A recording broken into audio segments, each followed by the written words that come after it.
Welcome to the live stream, everyone. I hope you're having a fantabulous day, wonderful day. I am playing around with a wonderful free tool called Snap Camera. So you'll see me have multiple personalities apparently today, and designs and things like such as so.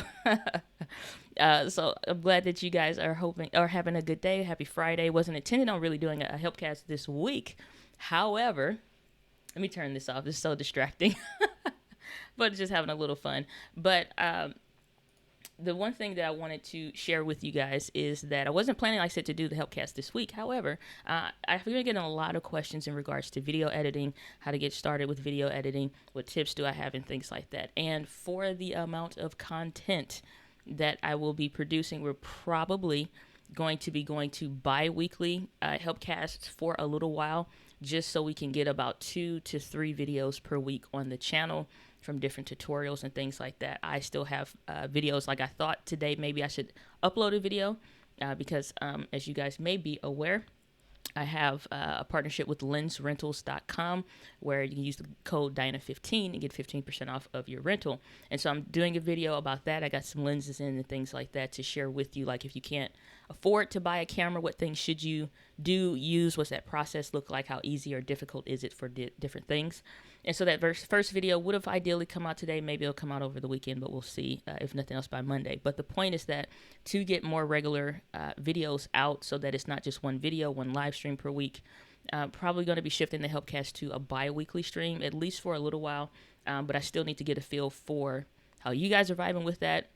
Is it too much content overload if we did 2 or 3 uploads and a live stream, or what the deal is? So you guys can let me know your thoughts in regards to that. We got, hold on before I put the comment up, because I know better. This is what's going to come before any time. So eat more white chocolate and you will feel better. We have K-Walk Comedy. So for some reason, I thought the Friday stream started at 1 p.m. It's not a hard dead set line or a hard dead and a set deadline. Whew, that was a tongue twister. When it comes to the time frames for the Healthcast, because I need to have flexibility. And sometimes I have things that are going on in meetings and stuff like that before and afterwards.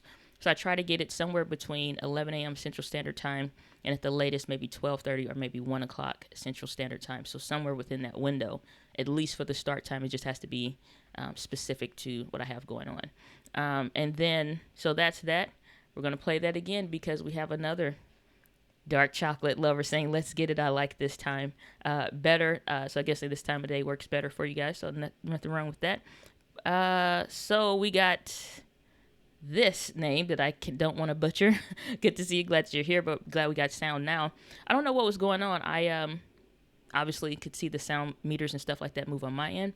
I'm not sure why that wasn't clicking, but saying sound is very soft and staticky, even still, unless that was coming from this initially.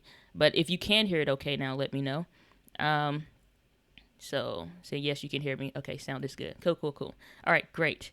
Saying we guess that was for the snap camera. Alrighty, so Bobby, good to see you. Glad that you're here. Kathy, good to see you. Glad that you're here. Positive Africa, good to see you. Glad that you're here. Tech Valor, good to see you. Glad that you're here. Kathy, you're saying any chance of beginning editing course? I've thought about that as well. I cannot make any kind of solid, dead, hard guarantees with it right now.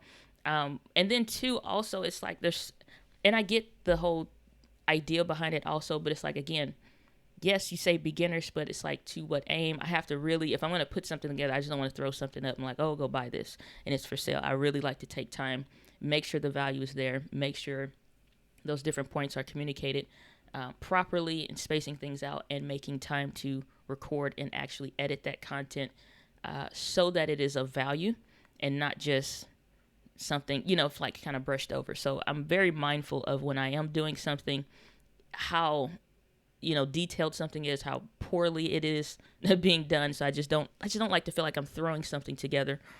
So I am working on a course specifically for video marketing. I'm not working on an editing one right now. But if time allows for it, we'll see in these next couple months. Just have a lot of speaking engagements and stuff like that now. So I'm preparing a lot of talks, slide decks, and all kinds of stuff like that. So just really not a whole lot of space for it. Said left live streaming support pros to support this channel. I appreciate that, brother. David and Lori are good people, for sure. I'm the Brown in the house. Good to see you. Glad that you are here. So let's talk about a quick update before we jump into any editing. So I don't have time for a course at the moment, but what I will do is start to give you some beginner tips today. So if you have any specific questions in mind that you want to ask, feel free to ask your questions here in the chat. And then also, let's see here. If you want to hop on live and ask your questions, you can always go to, okay, got to know where I'm pointing. Diana.link/join if you want to join the Helpcast today and get your questions answered live. So that's a thing. And then let's see here.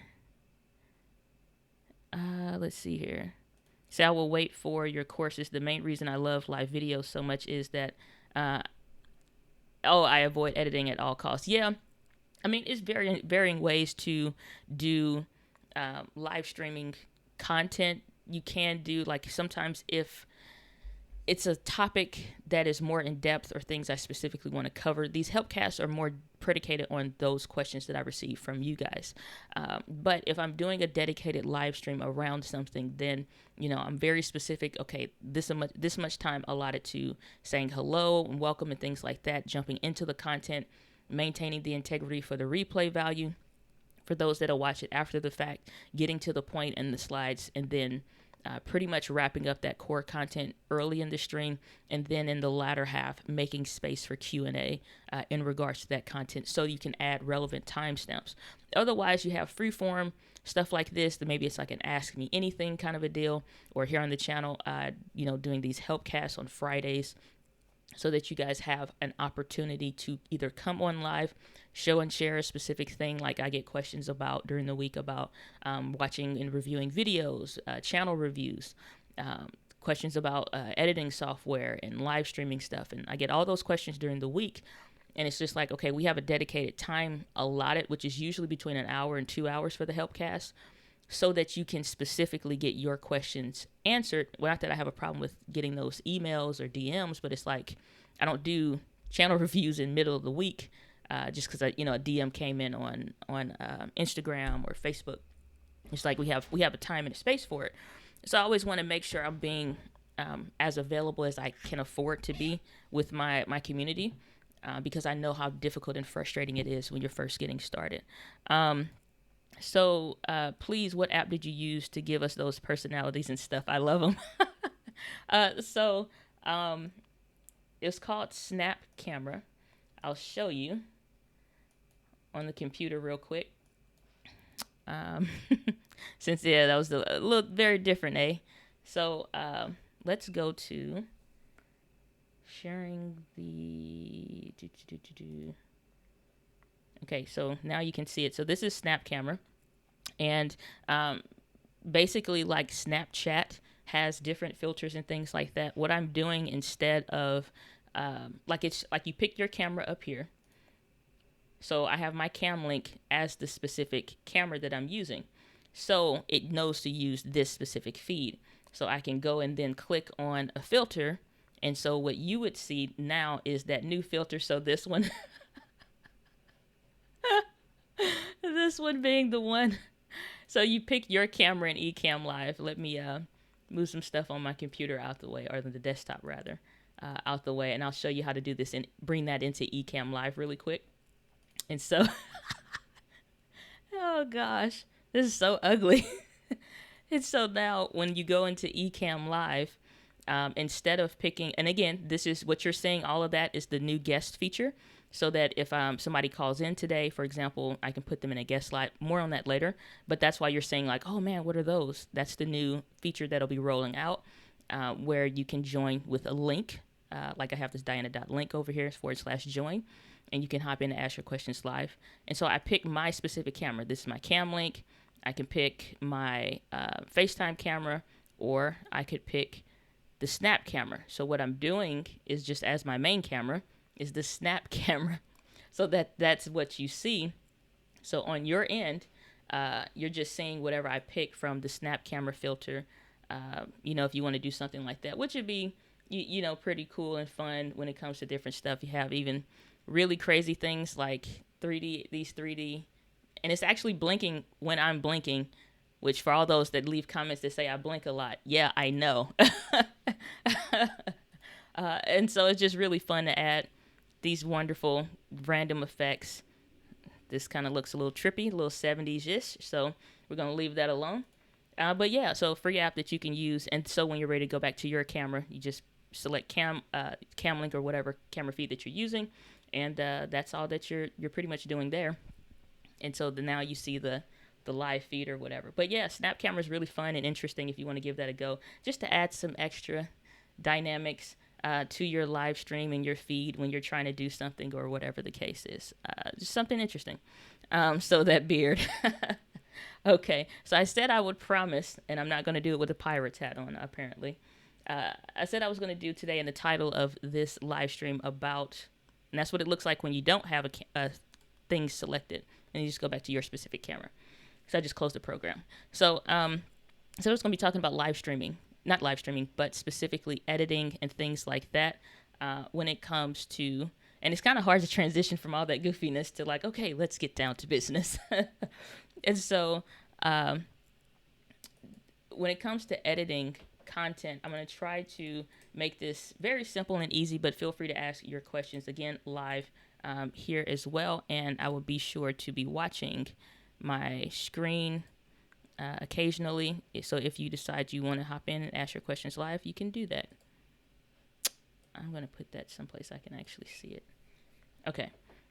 So let me go through any questions real quick before we hop over to Final Cut Pro 10. And so I'm using Final Cut Pro 10, but the thing also to know is that any editing softwares generally operate about the same, being that you literally have a space to bring in footage, you have a space to watch what you're editing, like what the finished video would look like, and a space to edit, that what's called a timeline, a space to bring that stuff in. All of them generally have spaces for that, and then like a little section to adjust audio. So those small differences. So the type of software that you use really doesn't matter. Anything else like that is just really getting familiar with what your software tool is. You get used to using it and doing it. So let's see here. Kathy's saying, do you know when the guest feature on Ecamm goes live? I don't. We don't have a date for that specifically just yet. So unfortunately, I don't know. I can tell you like right now. So again, today I'm doing or yesterday I started doing a test. I ran my A6600, which you guys are looking at right now, from 5:45 to 9:30 last night. Live streaming that whole time, testing out the new guest feature. So the stability is there. There's still other things where it's like, oh, it seemed like it works great. Why hasn't it rolled out yet? It's like they're still like in testing certain things. It's like, okay, this happened. And so it is quite a few of us testing it, but at the same time, it's not even at beta testing yet. So this is still very much so early stages of this software. So it's not really anything that is ready to roll out, but it's getting close. It is getting close. I know that's hard to hear, and it's just like, just give us what you got. But it's really close. As soon as I know a date, I will let y'all know. I promise you that much. K-Walk Comedy saying, using StreamYard, but love to switch to Ecamm, but can't due to guest host feature, not as user-friendly in Ecamm as StreamYard, which would be using Skype at this point. So, I mean, that's not going away, to my understanding thus far, is like the ability to use Skype right now. So, I completely understand. Y'all have never seen me bring on a guest using Skype here because I just personally don't like it. So I get it. All I can tell you is just hold on a little bit longer. And I'm hoping a little bit longer is like weeks. I'm really, really hoping weeks. We're testing this stuff as much as possible with as many. If you want to test it out, you can hop on the link, see what the back end looks like, see what it's like to call in. Let me know what you do or do not like. Y'all can help me move this forward faster. You got to come on, though. Ask your questions and things like that, phone or whatever the case is. And so as you experience stuff, that lets me know. See, K-Walk Comedy, I was bringing your comments up, but now we got to go back to just the white chocolate precursor now, because it said just pop it in for a bit. Just pop it in for a bit. No excuses, just to represent Dark Chocolate Nation. There is no Dark Chocolate Nation on this. You know what? I'm moving on. I'm moving on. I'm not going there. I'm not going there. So it's like, can you give a brief description, a brief comparison between Filmora and Final Cut Pro? I need to get one. So when it comes to Filmora, I actually started on Filmora. I love it, but I was on PC then also.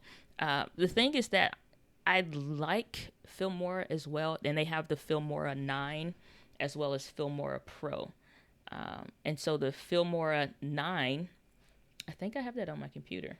Let me check real quick, and maybe I can just actually show you. Yeah, I got Filmora 9 here. And so Filmora and Final Cut Pro are two different things. Now, Filmora has two versions. They have Filmora 9, which is their basic software.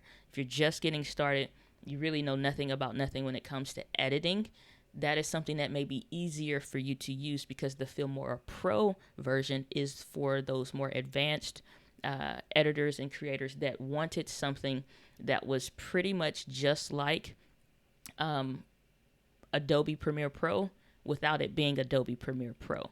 And so you get a lot of the same features, you get a lot of the same stuff. So let's go to Filmora's website, and I can just show you a little snippet of what that looks like, and then maybe we'll open up Filmora and show you that there. So let's go over to, all right. So this is actually, what do I got going on here? So this is actually Filmora 9. Let's zoom in here. So Filmora 9, I'll bring this up in just a second, but it's a very, very simple video editor.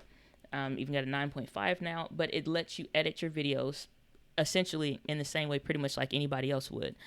The only difference is that now what you're looking at is, let's see here. Only difference is now what you're looking at when it comes to the software is not having as many pro features and stuff like that. And you can't really see a whole lot here, so let's switch over to the actual tool. And so when you first started up, this is Filmora 9 specifically, as you can see up here. When you first start this, let me move myself. Let's make myself smaller. And we'll just put me here or something. So when you actually start Filmora 9, you can start your videos like anything else. You have the 16:9, which would be these YouTube videos, the 1:1 for Instagram, 9:16, which is tall, 4:3, kind of a squarish kind of a thing, and then cinemas, where you have like the cropped for black bars or whatever. 16:9 is what most people would start with. Click on New Project, and then we don't need these. All right, so when you first open it up, let's zoom in here a little bit more. So when you first start it, like I said, you have pretty much the same thing as you would if I showed you Final Cut Pro 10, where if we switch over to Final Cut Pro 10, which is this going to be a little heavy for some of y'all. We'll go to Final Cut later. Let's stick with Filmora. You have your place where you can bring and drop in footage, or this import area, import your media files, or bring in a whole folder. So if you have all your videos in a folder, you can just drag all that stuff over here, your music, all of that. I like it because, again, it's very, very simple and very, very easy. If you wanted to record a voiceover or something inside of here, you can do that here. And then you have your timeline down here where you can actually edit. You bring in footage and you bring in videos. Let's see if I can find a video clip or something like that to bring in real quick. And let's show you something to edit. Okay, so I'm going to drag and drop in. This is from my interview that I did last night. Let's say I want to start taking snippets of this video or something like that. What I'm going to do is, usually I like stuff that's drag and drop. Filmora is great, and it's very much to Final Cut Pro 10 in that you can drag and drop, which is why I really enjoy it. So it's saying that this is a smaller thing or whatever, and I'm just going to say keep it as I have it, because it's from, what is this? No, because this is from Facebook, so Facebook just kind of craps out on stuff. Alrighty. So if I'm bringing in the footage, you can just scroll down the video. This is their intro and all of that. See this bar here, adjust your audio, so you can drag that up or down like you would need to. so that you can get the audio levels where you would want them to be. And if you're starting to edit a video, for example, I'm just going to drag this to make it bring in so I can see more of the video. Let's see here. So now, if I want to get rid of all of their intro and just go straight to that point, and I want to kind of cut here, they make it easy. So I can just click that cut button, select this part. I'm going to hit the delete button on my keyboard. Now the video starts at where it actually, like we can drag it, move it, and all that stuff. Now the video actually starts at them actually starting to talk and things like that. And I can move this around. And so a lot of your videos, let's say if this is a part where you messed up or something, we can go up here, hit the cut, and take this part out. Uh-oh. Moving stuff I don't mean to. Hit the cut. Now I'm going to select this part here, and I'm going to hit delete, and it brings it together. So now when you play it back this evening. Yes, and if you're just tuning, and it skips out, you know, it's like that. And so a lot of what you're doing when it comes to something like a transition, there's a lot of drag and drop stuff, which is why I really enjoyed it, is because it was very much so drag and drop. So if I wanted to create a transition, they have these built in here you can use and pick whatever you want. So I'm going to bring one. Let's see, let me select one, drag and drop it here. So now if I click it, I can expand that out or make it longer or shorter or something like that to get it exactly where I want. But if I just bring one down here, let's play that back. How's everybody doing this evening? yes, and if you're just tuning in, So little things like that. And like I said, that's pretty much how you're going about editing your videos. And it's like, oh, I want some music. They have a music library and stuff like that that you can bring in. And again, this is universal for just about any of them. And you just keep doing this process, continuously building little bit by little bit, little bit by little bit. You need titles, just something a lot of people ask about. Let's go to, and they have where you can buy more stuff. You know, let's go bring and drag one in. So usually at the beginning of the video, you're saying your name and X, Y, and Z. Hey, all my fellow creative entrepreneurs. Right? So you got a little title or whatever. So little stuff like that makes it easy. Let me turn this white chocolate bit off. So little things like that make it easier for you to be able to go through it and start editing in a very easy way. And you saw some very, very simple, very drag and drop. The only thing that you really need to do is get familiar with what you're actually looking at and what you're actually seeing. So when it comes to something like Final Cut Pro 10, it can be as simple as you need it to be and then more complex. Filmora at some point has a cap. Final Cut Pro has a bigger ceiling when you're talking about editing content and editing videos. So what you're looking at is going to still more or less be the same, but at the same time, it's going to be slightly different. So for example, let's now go over to, and then I'll answer bring questions on and answer those real quick. Let's go to, okay. And so now, pretty much in the same blocks area, this is where I'm going to be bringing footage in and stuff like that. I still need to start a new project. You would have to start a library or something like that. I did a test one, I think, last time that I started this, but essentially you would click new. Where do you want to save it? Things like that. So click that one. I had brought in some other stuff before, but let's say I want to start a new video. Honestly, let me just go through and delete all this. And we'll start from the beginning. All right, so file, new, project. So video number 2. If I wanted to be in 4K, I could, or 1080p. I wanted to match whatever I recorded in, so it could be 30 frames per second. And then I'm going to click OK. So now I'm ready to start editing actually video number 2. This is where all the stuff of the video playback and things like that is going to be. I'm still going to drag my footage in here. I'm still going to be editing all my stuff in there as well. So let me minimize myself a little bit more here. And so again, I get that can be frustrating or difficult or whatever the case is. However, little bit by little bit, precept by precept when it comes to this stuff. So same thing. I'm going to go find my video. I'm going to drag it in. Right? And so now we start to see it's starting to pretty much look the same. So when it comes to the video portion, I can see and go through the video. Now you see some more stuff up here. We'll get to that later. So I'm going to remove that so it's not distracting. And we pretty much can see I can bring in my videos and pictures and audio in here. Over here is where you'll see the video playback of what you're actually editing. And then we have the audio bars. We can drag that up or down to make it as loud or as soft as we need it to be. If we wanted to cut out the beginning, I can still hit a blade tool, or Command and B, and then I'm going to hit delete. And I can still bring and add stuff together. Now, let's say I want to create a transition like I did before.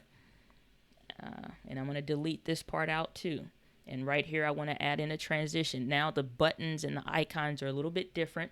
So I got to go over here to where the transitions are and start to go and find something. So let's say a dissolve is one of the ones that you could use that's included. And it does have a bunch of stuff that's already included that you can save stuff. Now, the difference with Final Cut Pro is you can buy ones.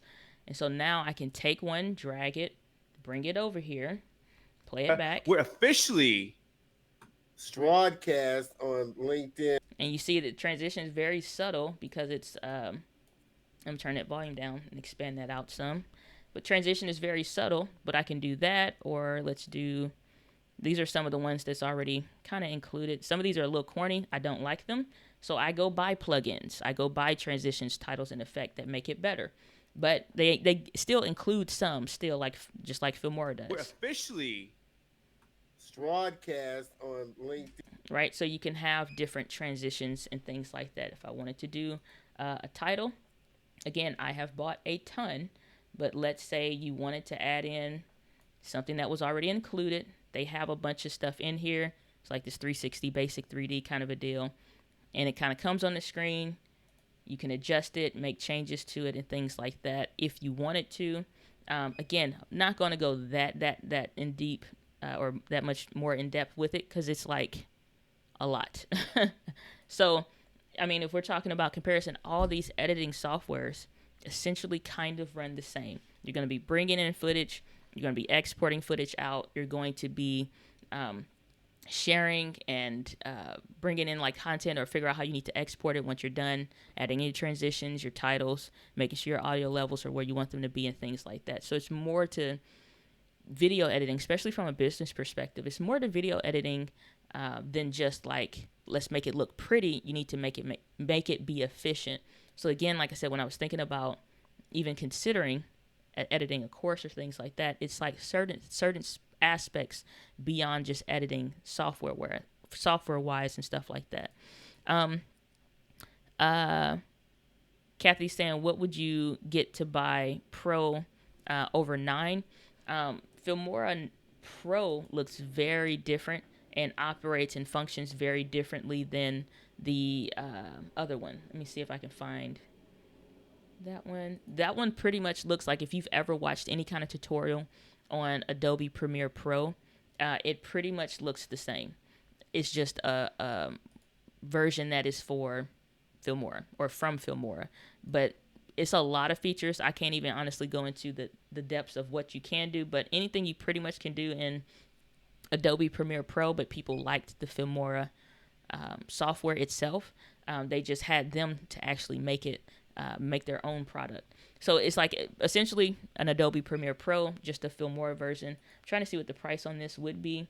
So I know when it comes to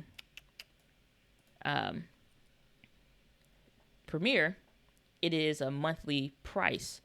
Reason why a lot of people like Filmora is because you can pay a one-time deal. Even like with Final Cut Pro 10, one, it's a Mac-specific program, and I was purposely buying a Mac for that reason.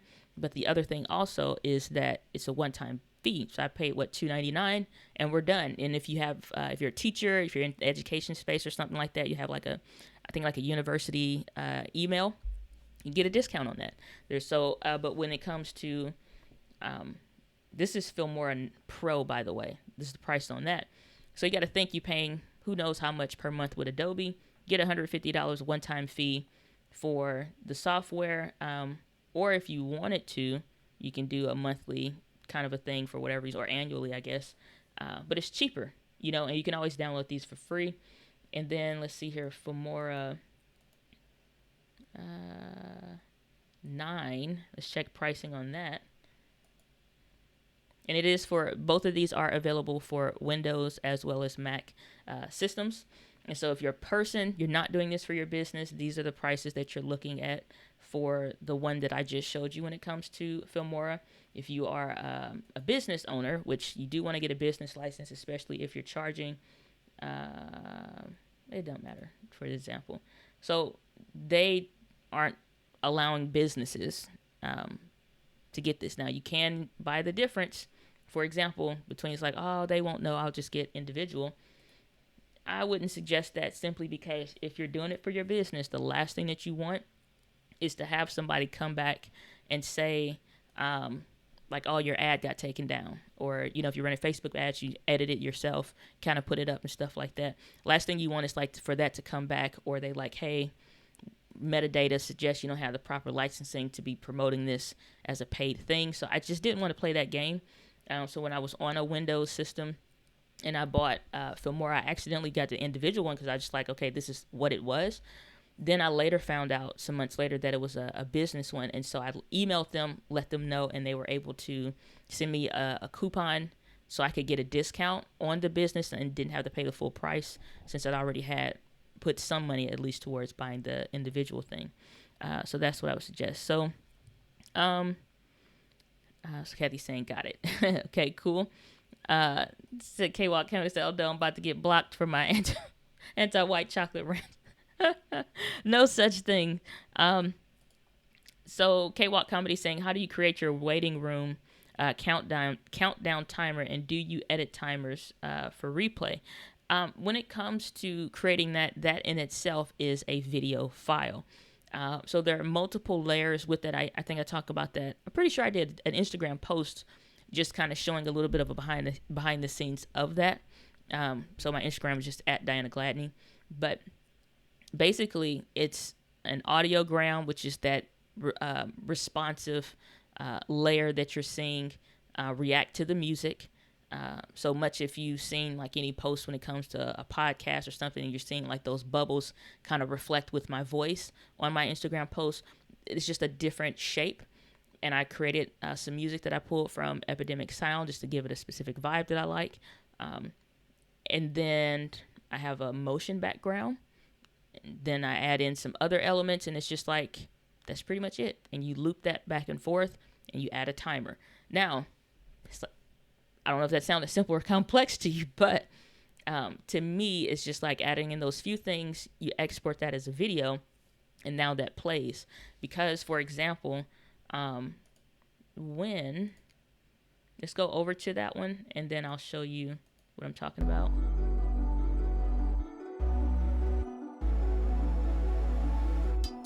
So let's pause that. I'm gonna drag that music down, and then let's bring myself on the camera, on the thingy.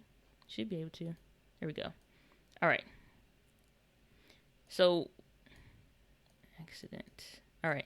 So essentially, when I'm playing this back, this is just a video file. Let's show you the actual behind the scenes part of how I'm doing this inside Ecamm Live. So in this part here, this is a video, so I can increase the music or decrease it because it's a video file. I do make some at times it's more of an image, and I can add the timer in here. Let me move that. So if I wanted to just click on a timer or something like that, I can do that inside of Ecamm Live already, which would be just clicking this time button or the text, and start one that starts at a specific time, and have one, instead of a baked in timer, have one up here that's just set time or whatever the case. I don't want that because I pretty much know about 2.5 minutes is about as long as I need. Take those last sips of water and stuff like that. So if I need, this is just going to loop.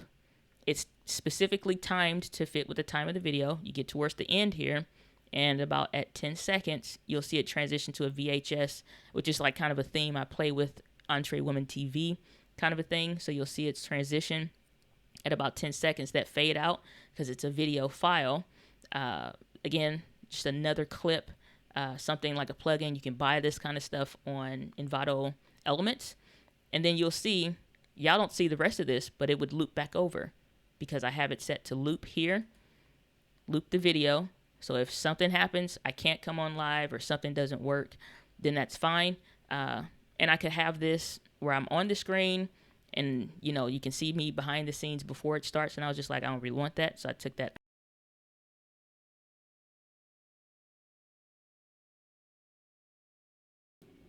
Have I been muted this whole time? Holy crap. This is so stupid. I don't know if you can hear me or not, or if you're getting an echo now or not. Yeah.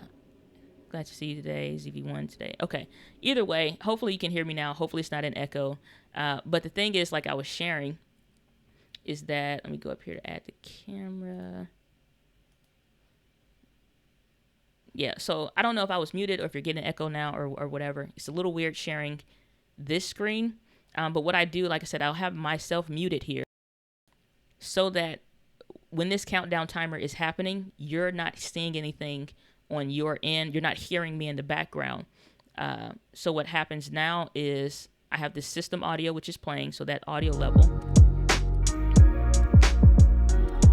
So if I didn't want that, then it would just be this, but again, it's reactive.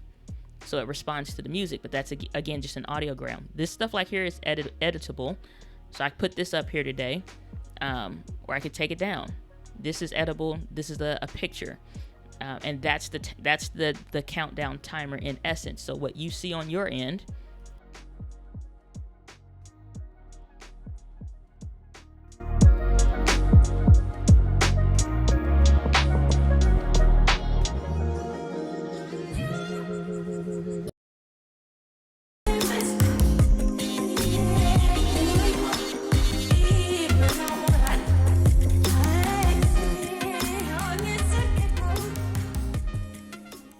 and so it already has me muted on that other screen, that other scene, because it's just a video. And so, and all I did was come down here, I made a scene, I hit the plus button, it creates its own new scene or whatever the case is. Yeah, no, it's up here. All right, I don't want that one. Hit delete. Yes, I do. Didn't mean to hit that. So I'll come down here. I just created a folder, and I called that one the pre-show. But if that's what I'm creating, then I'm going up here to this video section. Not that one. That's sharing the desktop. All right, so I'll click here, this little video area, and I can choose all of those different things. So I have the Entree Woman TV intro screen. I have the new intro screen. I have different ones, hold screen with the music, so that one doesn't have a time. So if I just need to create, like something happened, I need to handle something or somebody's at the door, whatever the case is, then I can have one that doesn't have a timer. And so, same concept. This is the old one. I can add the timer. Have an automatically set one for 10 minutes if that was what I needed. I want to double click on that, change the color. I got a gold that I like to use. Click save. And if I want to make that bigger. All right, so there we are. So all this one is a picture. And I added music underneath. And it's just the timer that I'm using in Ecamm Live, so I could always change that time if I wanted to, restart that time again if that's what I wanted to use, and change it and I'm just using Canva for the actual graphic of it, and that's it, But if I don't want that, then I can make it into something else or change that video. Have one with time, one without. So this was the one before, so I wouldn't need that one. So that one was baked in. So now you can see all these pre-screen timers that I was using before. I can just, change this to whatever I want within Ecamm Live. And these are just video files that I've made in my editing software. You can do this in any free editing software or whatever the case is, and stuff like that. Have the new one again, but if this one doesn't have a time with it, then I can add one for whatever time that I think. If 10 minutes is good, check this auto start here. And you can change it to count down to a specific date and time. Count down with a clock, stopwatch, or whatever. I usually set mine to a specific amount of time. Let's say 2 minutes, 59 seconds. I'm going to hit add. I'm going to bring this up here. So when I'm live, I'm going to mute myself. I'm not going to right now because I'm showing you behind the scenes, and then I would increase the audio. So you could actually hear that. I got to hit play. But this one doesn't have really anything with it. It's a real short one because this one is only maybe like 30 seconds or something like that. I think I made this one for StreamYard or whatever. But if it was something to it, then that's what it would do. But it's not. So, but yeah. Into these other ones, same thing. Increase the audio or decrease the audio. And make the timer what I need it to be or something like that. And then when I'm come back to myself, it fades out, comes to me, and I can just start talking and just go straight for it. And so I have this scene now that I could change the name to whatever I want to change the name to here.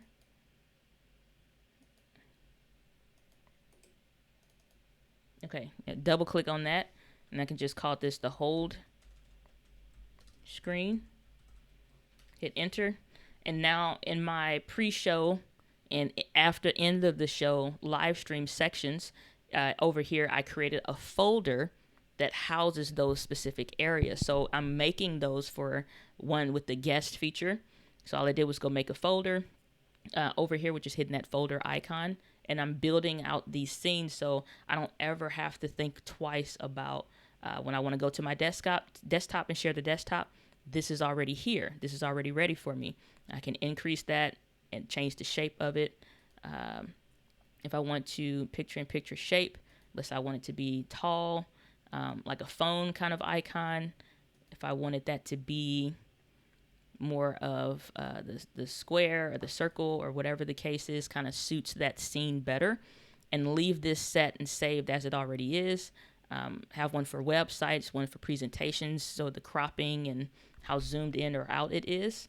Have one specifically to, PDF presentations, and I can just go through my slides if I'm presenting some kind of information and stuff like that. And so if I'm going back to just me, have a screen just for that. And so obviously it's like endless details to Ecamm Live, Final Cut Pro 10, but if you're buying and you're using software tools and things like that, you don't really need, there we go. You don't really need, I don't know what people think essentially, or like what the general idea is like, or you see these things, it's just like, man, it's so smooth. All I'm really thinking through is, what do I have an idea for? What's the more or less the easiest way I can do that? Or is there some tool or something that makes that efficient that I could buy, spend $10 or $15 in like the Envato market and just buy it and be done with it? And now I'm just making changes to those intros. So the intros, the titles, or the things like that, and just kind of making it my own as I go on. So let me go to the comments because I have fallen behind on those a little bit, just diving into some of these software. And I get this may not be an easy stream to really cover all this stuff, but at least give you some general idea depending on what you're trying to do. We got the Dean Reynolds Media Official.com. Good to see you, brother. Glad you're here, saying I'm an iMovie guy. It's free and it is good, and you can still do all of the same things that I talked about today with that. Maybe not so much so as far as plugins. You got to be a little bit more creative with that, but there are a lot of ways to do a lot with a little. Or even with a public school email, that has been a benefit for me getting Final Cut Pro 10 and a new Mac Mini. Awesome.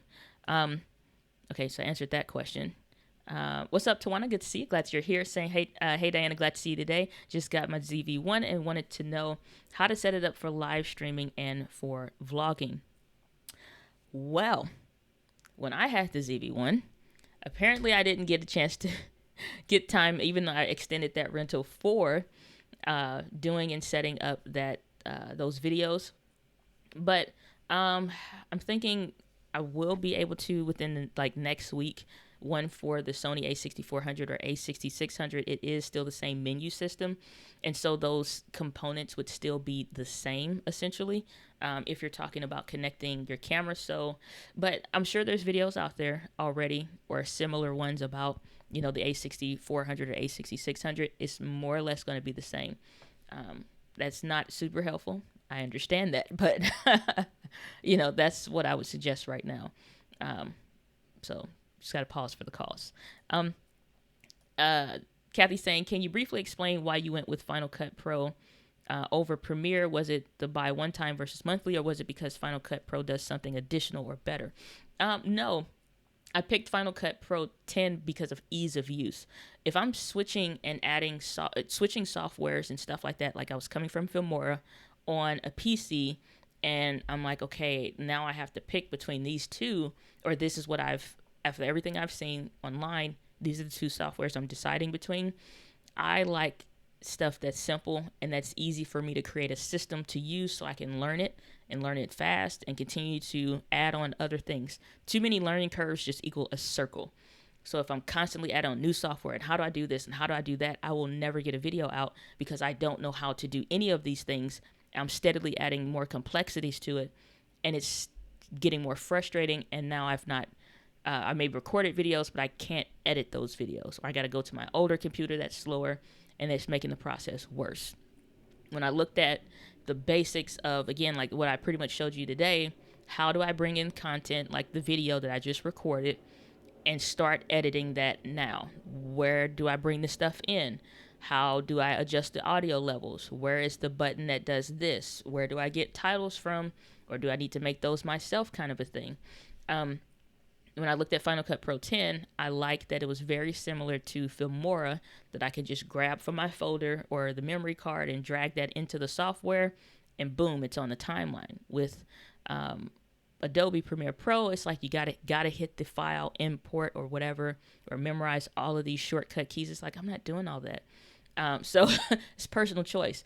I like that if I see the title box over here, like I just showed you in Ecamm Live, and it's up here, but I want to bring it down here. I don't want to go down the y-axis and then go over on the x-axis to get it over there. I'm like, it's just right there. I just want to grab it, drag it, and put it exactly where I want it to be. I could do that in Final Cut Pro 10. In Adobe, it's like you see them moving on the y and the x-axis to go. I'm like, this ain't geometry class. Like, I don't want to have to do that. Sometimes you do if you like really trying to get stuff precise, like when I'm doing client work for certain things. And it's like you need to get that real smidgen, and just dragging won't do it. It'll get you in the right area, but it's just like I just want it a smidge, moved over. So those kind of things. And again, if I'm just starting with this software today, same day, I should be able to make a simple video and get it out. So if I sit down and I'm saying, today I'm teaching you about, or I'm telling you about why this microphone is great, or why this coffee is better, and it's just a talking head, nothing special, can I chop out the bits that I want to, add in some transitions that are very simple, and add in some titles that are very simple, and actually upload that video today? A lot of times if I'm doing a video, I get inspired to do one and get creative. I'm doing that video same day. I'm not thinking about, I wake up that morning, it's like 6-8 o'clock or something like that, and I'm like, I'm gonna make this video and I'm gonna have it out today. Several videos on my channel are like that, and it's just like they do well, and it's just like I want to talk about this, or I'm like, I got energy to record this video, I'm gonna go edit this video. So when I was working, I wanted that same kind of a deal, and Final Cut Pro offered that. I didn't see that working with how I learn, and even though I can learn fast, it's just like some stuff don't need to be complex. And I thought Premiere made stuff more complex, but it's learnable. It's just preference.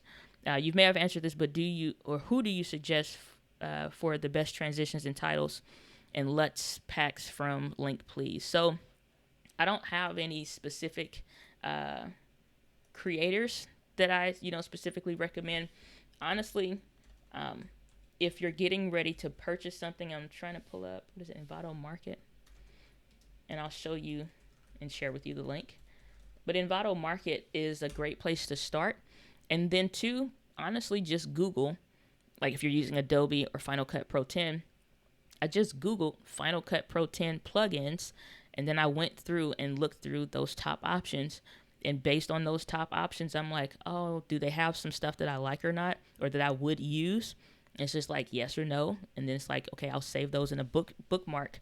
And especially they're always updating weekly, monthly for sure, new stuff that they're getting out, or that they're basically paying creators to put their stuff up there. As far as LUTs, only person's LUT that I can honestly suggest that actually works is Potato Jet. His name is Gene Nagata. Potato Jet's LUTs, he has some for Canon, and he has some for the Sony cameras and stuff like that. His are the only LUTs that I've seen to where, in the simplistic way that you see them drag and drop and make some slight changes and it kind of looks pretty good. His are the only ones that I've purchased and tried that actually kind of work as they're suggested. But LUTs aren't like a magic pill that you can just drop on your footage and make it beautiful. There are a lot of other things when it comes to that. So if you don't know how they're recording their content, don't buy their LUTs, because there's no way that you're going to really be able to duplicate that, not knowing how to manipulate color, how far into the bit depth of the color scheme that you can move within before it falls apart. So before the reds turn orange and the orange turn into, and it just looks pixelated and it looks like crap. So when it comes to LUTs, just be careful of those. Potato Jets is the only one I could recommend if you're trying to get started and into that. What is called Video Hive, I think. It is by, I'm still thinking, like it's like Video Hive or something, so I can actually show you the link of where I get some of my plugins for Final Cut Pro from. So I'll share with you this real quick. So this is videohive.net. It's still part of the Envato market. And basically, I'll come in here and I do FCPX, which stands for Final Cut Pro 10. They have plugins, templates, all that different stuff. So like this one, they have a bunch of transitions and titles and stuff like that. I'll kind of look through it and I'm like, okay, is this something I would realistically use or something I would actually buy or want to use? And so I'll look at all the different things that they kind of have. And it's like, would I use that or would I not? Kind of a thing. Like realistically put that in a project. What kind of titles and stuff do they have? And I just kind of look around there. And if they have something that I like, $17 isn't bad because I don't have to create any of that stuff from scratch. So I'll go buy it. You install it into your software, whether you're using Adobe, Final Cut Pro 10, or they have sometimes stuff for other ones. Filmora has their own stock thing if you want to watch. Not even if you want to watch, if you want to buy. So let's take a look at what they have, and I'll show you that, and I'll go to the next question. And Sam, good to see you. Glad that you're here. I'll be meaning to say that. So let's see here. So this is for Filmora. They have their own film stock stuff because it's a software that they made, so not a lot of creators, I guess, even really know how to code and make stuff for this. So let's say the virus pack is something that you want to take a look at because you're doing something on how the coronavirus has impacted your industry. And so let's hit play on here. So is there music? Yeah. All right now. Don't need you that loud. And all this eerie music. So like you look at the transitions, look at the effects. If that's cool, which I actually think this one is, this is cool to use. And so let's pause. Let's say this was an effect that you really like. It's got some stuff in here that you want. You got to license it. So let's see what it costs to sign up or to buy it. Oh, you got to sign in like Wondershare. Okay. Well, I don't know what the price is then. It's got to be a monthly thing. Now, I know they have a free one, which they always try to get you to join free, which is fine. And they do offer and give some stuff away. I think it's like a monthly subscription to their film stocks thing. But they have, like I said, effects, titles, images, music, and stuff like that. But yeah, you can go through here and take a look at some of the stuff that I try to get something that's pretty universal for the most part when it comes to the different things. And if it is something that I can buy, I'll go ahead and buy it. So I honestly been playing with the idea of doing something that's kind of retro like this.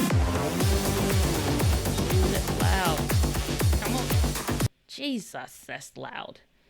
So it's like if you're thinking about doing some kind of skit or something, like stuff like this is fun and it's cool, but in my regular videos, no. But unless that's your dig, then go for it. But I know that you can sign up for this and import and install that stuff into your Filmora 9 or Filmora Pro, I believe even. Use the stuff that they've already made and created. And I used to own quite a bit of that stuff. I'd rather just buy it outright and own it versus a monthly subscription, unless I'm knowing for long term I'm really going to be using it. Because as soon as you stop that subscription, those licenses become null and void for you to use them moving forward. Okay. So K-Walk Comedy is saying, so even if I use StreamYard, I can bring in my timer by recording a video with Ecamm. So if you make a video, so let's say you wanted to use Ecamm Live to create a timer, that's possible. I don't know if you want me to show you that, but again, it's the different layers. So maybe you start with a picture, or you start with a video that you created in whatever, it's got whatever stuff moving or whatever the case is, maybe in your editing software, even something like iMovie. Or either you're playing music in Ecamm Live, because you can do that. You add the timer, and then you let it run. So you're going to record only at that point. And so now once that timer is done, you stop. I would probably shave off the tips that were you starting that and ending the video, so that it's only just that portion. And then that is now a saved video file, so you can take that and use it into StreamYard if you want to. So like I said, you just got to be creative about what do I have available, what can I create with this, and how can I use it when it comes to that kind of stuff. Tawana saying, I like your videos best. I'll try to get the ZV one in again. I didn't buy it, even though I was like, man, I'm buying this mug. It's amazing. It's like I don't vlog enough, and that's what I would buy it for. I got an A6400 sitting right here, not in use right at the moment. I got an M50 sitting over there in the corner, collecting dust, poor little soul. I don't know what I'm going to do with it. But, it's like, but it's like, so it's like, am I going to vlog with the Z1? It's like, no, if I can't vlog with what I already own, you got $1,000 camera, $1,000 lens over here, $400 lens, another $300. It's like, if I can't vlog with that, do I need to spend another $700? Or even like you can buy them used now for like $5 and $6. On like if you got to catch them in the morning, check online and stuff like that. But it's like I did one vlog, which was when I went out of town, and made those multiple days into like one versus like 12 vlogs that I uploaded to the channel. It's like I'm not vlogging enough to justify this purchase. So I had to stop myself. I was like, if I can't vlog with what I already have, I don't deserve the ZV-1. But I may get it in for a rental again. I got some lenses and stuff in now to do some test footage and stuff like that for some of these Sony cameras. But we will see. We shall see. Harith, good to see you. Glad you're here. And saying, hi, Dan. I've been watching your videos lately. Really helpful. Just wanted to say thank you. My pleasure. I'm glad to be of service. So let's see. We have Evergreen Landscape Services. Good to see you. Glad you're here. Saying hello. Good to see you. So I have a question about Ecamm. How can I bring guests on YouTube live stream? I have Pro Ecamm Live. Okay. So if you're trying to bring in a guest and you're using Skype, I'm not sure how much of that I can share live and stuff like that, because I'm always conscious of not trying to expose emails and certain stuff or whatever. You need to sign into your Skype account already before maybe you open up Ecamm Live. You have Skype open now. When you open up Skype, let me see. Yeah, I can't do it right now. I can't do it live. That's one I can't do live. Once you're signed into Skype, though, basically it shows that as a camera. So the same way, like I was showing earlier, when you're seeing this behind the scenes, this is what you're looking at right now, which or would be looking at on Ecamm Live. Where you seeing these guests, the guest up here, this is not what you see for Skype. It would actually say Skype or whatever down at the bottom. This is for the new unreleased guest feature. And so where you would see, let's say this other FaceTime camera that I have is the Skype guest. You would see that blue iconic Skype look. because that's where your person would be. So when you bring them in, you hit that plus symbol. And so now where you're seeing not just me over here, let's say this is the guest right here. So now you have your guest and stuff like that. Let's say you don't like this black frame or just nothing behind you, kind of a deal. Let me remove this. I don't think we're going to get nobody coming on today, so I'm going to take that off. So I created in Canva again where I made something so I can have and bring in the guests. I have a space for me, and I have a space for them, and that same framing like you may have seen before when we first started the Helpcast. Now we have some type of stuff around us to kind of make this a little bit more creative, and as you start to bring on more guests and more guests and more guests and more guests, you can bring on a bunch of different people. But if you just wanted to just go for the gold and just completely bring guests upon guests upon guests, you could do that.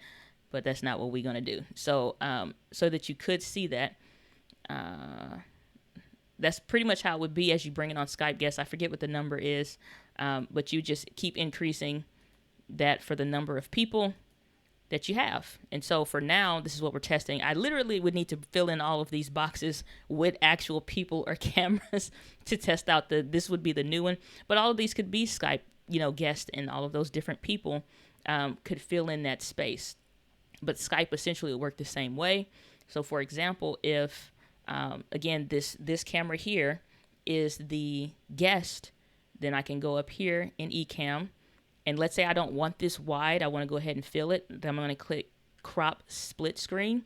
So now you can kind of get that tall thing. This is like before you go live. You want to test and be like, okay, scoot over so that they're kind of in the center so you're not like half-faced in the stream. You're like, okay, you got to scoot over or, move your camera just so that they're center when you're going live and stuff like that. And again, I make scenes. So, all right, let me make sure I'm unmuted because I have, again, if I'm bringing the guests and I'm letting them talk, I want to mute myself. So I have one where it's just them. As well, a dual side-by-side would be me and the guest filled in here. This still could be working for Skype. Have one that would be for the side-by-side, and it would be me and the guest and stuff like that. So these are scenes. So like once I get this, like, oh, I want it to look like that, then all I'm doing is just, again, I make a folder, and I just put 4 guests. Now, this create the scene is the new one that I wanted. We're starting from scratch now. So let this be my camera. And even if you don't have somebody, you can set these up in advance. And it's like, oh, this is for the side-by-side. So I'm going to call this new scene over here side-by-side. I'm very literal with what I call stuff, even if it's the wrong name. Let me expand that out so y'all can see that. So now this 4 guests folder, if I want to go to just me, I can go to the just me. And then if I want to go to the side-by-side 4 guests, then I can see that. And now we have Kathy calling, and let's answer the phone. So y'all can see she's behind the scenes and stuff like that now. I'm going to go back to the just me. She's in the green room right now. And so now, Kathy, you're going to have to... So now, this 4 guests. Hold on. If I want to go to just me, I can go to just me. Okay. Now y'all can see behind the scenes. Okay, let me stop the screen sharing and all that. Okay. And you got headphones, Kathy?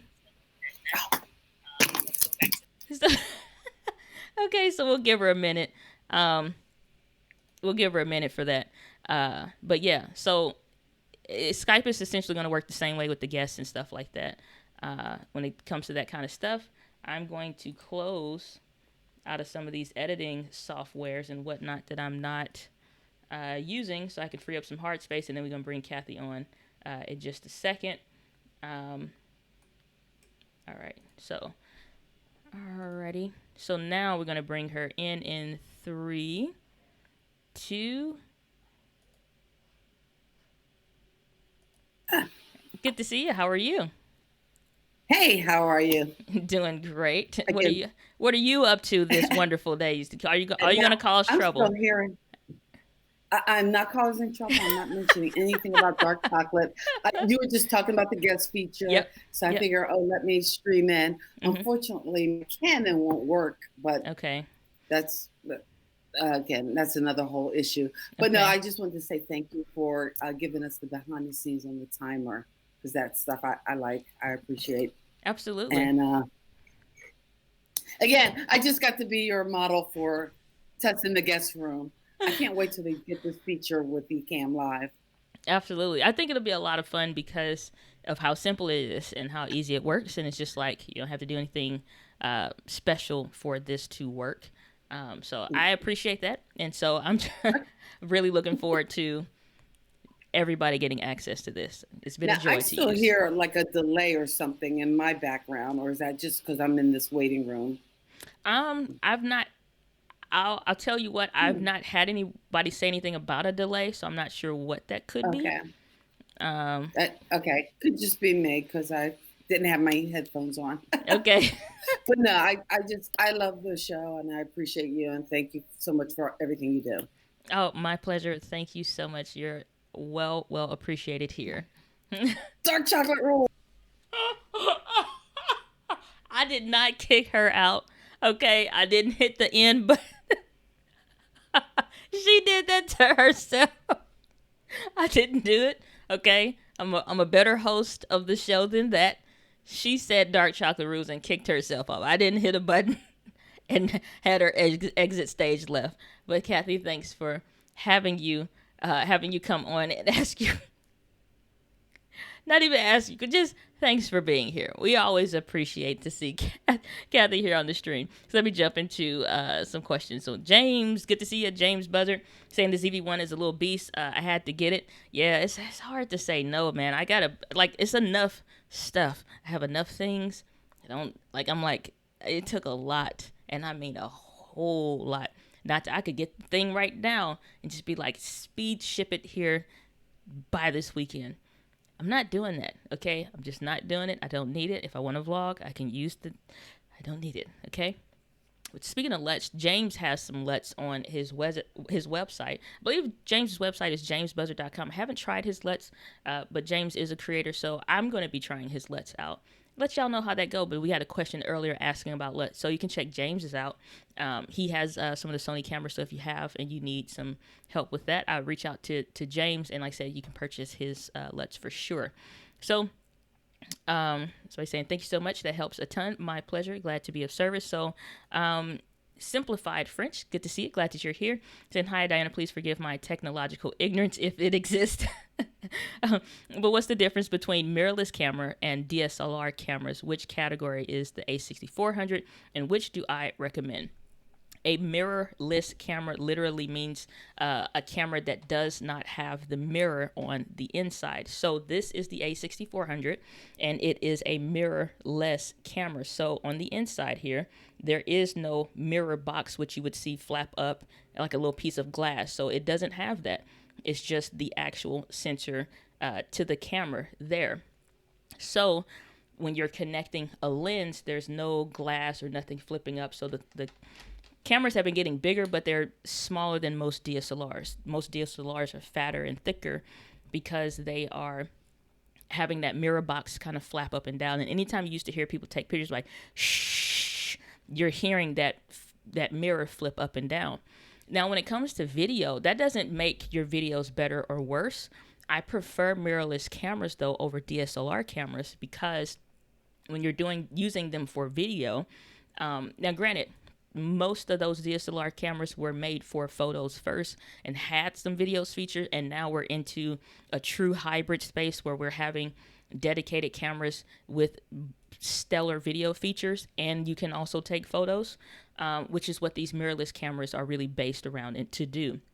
And it's better, in my opinion, than a DSLR camera. And I always recommend a mirrorless over a DSLR camera because the internal preamps, or when you're connecting your microphone to an actual DSLR camera, it sucked like hell. You're getting this shh noise underneath. So now you got to buy something like this Zoom H6, and you got to take the audio from your microphone, send it into the Zoom, and either record it and link it up in editing, or you're sending it from your microphone into the Zoom recorder and then sending it to the camera, and so that the preamps can sound better. And it was just a big hassle, and it's frustrating. To the video qualities will look great, but the audio levels, or the audio, not levels, but the audio sucked. Audio quality always sucked. And so mirrorless cameras don't have that problem. They have way better preamps. You don't get that kind of a hiss, and you really have cleaner audio coming out of those cameras. They're lighter, more efficient, and they also have Wi-Fi. Most of the DSLR cameras did not have Wi-Fi, so connecting to apps and all that stuff is not really possible. So all of the little efficiencies that add up when you're a solo content creator by yourself, those don't really exist as efficiently or easily with DSLR cameras as with mirrorless. It doesn't mean it's a bad camera. It just means some of those efficiencies and ease of use aren't going to be there. Most of those don't have clean HDMI out. A lot of the mirrorless cameras do. And so they're more built to be more video centric, to have some of those clean HDMI out, so you're not running into frustrations with that as well. So K-Walk Comedy saying, I have the M50 as well, but I'm also lost when it comes to LUTs, so I need to practice with settings. The best you really can do when it comes to LUTs on the Canon M50 or beginning to color grade and things like that is recording in that neutral picture profile, reducing the saturation and the contrast, and essentially, like if we're playing around with a LUT, which James, I was waiting on a LUT so I could try it in the live stream, okay? But in Ecamm Live, you can do LUTs specifically. So if you wanted to, even in a live stream, do a LUT, essentially what you're looking at when you are using a LUT, let me take this off the screen and you can kind of see, we're looking at the saturation and the color.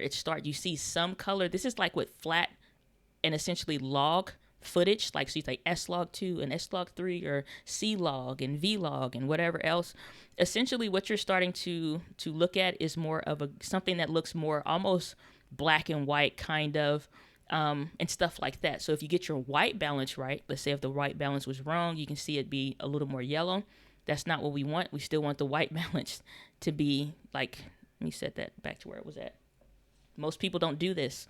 And this is a huge mistake if you're a video creator and you don't have one of these. So this is a gray card. So before I ever record a video, even these live streams, I'm going to sit there and it has a gray and a white side. Either will work to set the white balance. I use the gray side. It's really for, the zebras and exposure.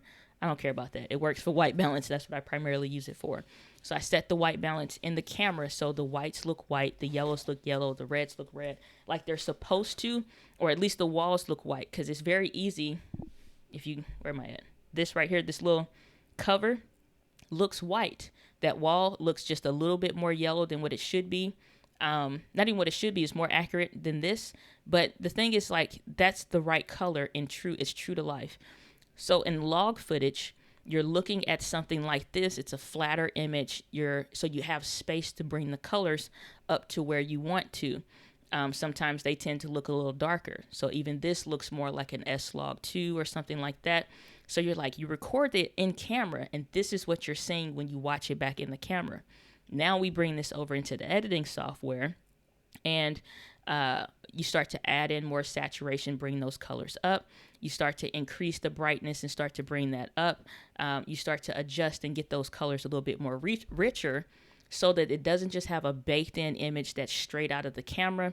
You can start to get a more stylized look and things like that. But if we start to set the saturation too far, for example, if you don't know what you're doing, and you'll always know, tall tale sign of somebody that doesn't know how to color grade or is learning, when they have their saturation like this, because now your colors are off, and it's like, yeah, no, that's not quite what I want, or it's all the way down and reduce the saturation, and it's just like, that's still too flat, or it's just barely a little bit of color, if that's what you want, or the tint is too pink, or it's too green. And so people are like, I messed up the video. And it's just like, if you're editing and you, like I said, most people think they're going to do a LUT, have it go from looking like something like this, that's completely crazy. And it'll just be like, and add it on a LUT, and it looks right. LUTs don't work like that. They're not magic pills. You still need to know how to record the footage. So if you're starting with something that has the saturation kind of down, it doesn't have a lot to it, and then you add on the LUT, then it's like you can bring those colors. The LUT helps, but you add on those colors, and now it's just like, okay, now I still kind of want to bring it up to here, make the saturation a little bit more intense, or whatever the case is, or decrease that. You're moving things around. And so it's really about, most people think like, oh, Canon colors, Sony colors. Color science is inconsequential if you're recording at something that's flat, because you're bringing those colors up to something that you stylistically choose and want them to look. There is no right or wrong, or this camera looks better than that one. If somebody's grading their footage, they have a specific LUT. That LUT brings them to a certain point, and then they're manipulating those colors to say, I really don't want that to look purplish. I want to manipulate that so it looks more pink or it looks more red. So you're really learning to manipulate colors, but not pushing it too far to where it falls apart. Or where I said you make something more saturated and it's really not a normal skin tone anymore. It's super orange and weird looking. So this color theory idea, even with the M50, it doesn't have built in a log profile. So you can start where it's a little bit, you get some wiggle room to kind of play with that. But when you start to stretch it too far, it falls apart. It looks weird. So that's how, like when you're talking about, like so I said, if you're, like I'm using my cameras for more professional work. Okay, I don't do as much work on my videos as I do nearly as much on my client videos. Those are recorded in a log profile or something like that. So I can specifically, stylistically choose how that footage is going to look when we play that back or for that course or whatever the case is. So I'll do a lot of tests and experimentation with my own stuff on my own videos. So when it comes to client work, I'm not experimenting with their stuff. And so the Canon M50 doesn't have log profiles where you can really stretch that color depth a little bit more. So, you know, that is what it is. So, saying, how do I get on live with you? All you have to do is go to, where is it at? Dana.link/join, and you can hop on the Helpcast and get your questions answered live. How long have we been going for? Hour, a little over an hour? Okay, we got some time, or I got time today. So, yep, that's how you hop on here and get your questions answered live, like K-Walk Comedy did, and made everybody think I hung up and kicked her off the stream, which would have been appropriate. Okay? So that was hilarious. Dark Chocolate Nation. Y'all ain't right. So what's the best method to contact you for consultation? You could go to my website at dianagladney.com if you're wanting to get some help with your videos or something like that for video marketing consulting. Just go to dianagladney.com and there's a contact form there. Saying, love the Canon M50 with the Sigma 16 lens. Finally got it working with Ecamm virtual camera in StreamYard. Good to know. Good to hear. Glad that that's working out for you. Saying, I just bought a Zoom H6. Do you have any videos on it? Nope, because I recently got mine as well, like within the past 60 days. So no, I just been using it. Like I've used it for work. I didn't necessarily buy it for tutorial sake.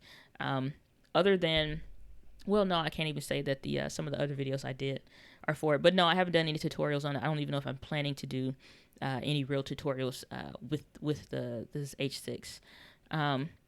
Saying, so it's all done in post-production. Does that make Ecamm Live a better live streaming product because you can make those changes in the software? Really, when it comes to picking your live streaming software, it's preference. I think Ecamm Live is like one of the best live streaming softwares because it meets the things that I want to do and need, or even would desire to do at some of the highest levels available in the live streaming space. And more specifically, because it's a Mac-only software, it works even better with my computer that's a Mac computer. When it comes to StreamYard or something, their goal isn't to try to be Ecamm Live, and their goal is not to try to be vMix or Wirecast even. Their goal is to simply get people to be able to go live, and that's pretty much it. Yeah, you can bring up a comment like that, but you can't drag it all around the screen. You're not going to be able to specifically reduce the size or bring it up larger if you want. Those customization features aren't there because that's not their goal. Their goal is to get you to just simply be able to show it and stuff like that, and do a live stream if you want to jazz it up some. You have to be creative with that. They don't offer necessarily more tools on how to do that. And it's like, even with a scrolling ticker is something that, that's a countdown timer. Even with a scrolling ticker, like Ecamm Live has that as well, but as well as StreamYard has that. The difference being that's going kind of slow now, and I can also speed that up, and I can customize the speed of that. And it's just like, oh, that's kind of slow. Nah, that's about halfway. Maybe I still I can have these customization options to do this as I see fit, change the color. I'm specifically using my brand font and things like that. So, I can make these changes. StreamYard tries to, kind of help with, like, yeah, we can give you some features and some options, but, they just care about it, stability, being that it works, ease of use, being that you can use it no matter where your technological skills are, and that's pretty much it. So, like, that's why it's been at 720p for like 2 years, HD, and now it's like the 1080p version came out, and it's like at the pro account for like $50 a month, which is bizarre to me, but it's fine if you want that and that works for you. So, it is what it is. So gotta hop off on a call. I love your Friday talk, so I'm glad that you're here, Kathy. Good to see you. Glad you're here, and have a good day. Enjoy your call. How to get on live? Oh my goodness, K-Walk Comedy. I'm skipping those comments. It said, please do one, maybe just a basic setup. And that's in reference to the Zoom H6. We'll see. Again, it's like, get so many requests when it comes to tech tutorials and stuff. It's like, can only really do so much. But with that being said, we don't have any more final questions. Anybody else hopping on to ask their questions live? What I'm going to do is call it good. So I appreciate you guys hopping on live. I appreciate those that have listed questions and things like that. Again, probably a little bit more heavy focus tech-wise on this live stream specifically. But those of you that join, I hope that you got your questions answered. Or if you're watching this on the replay, thanks for being here. But with that, guys, live with passion. I'll see you in the next video. Take care.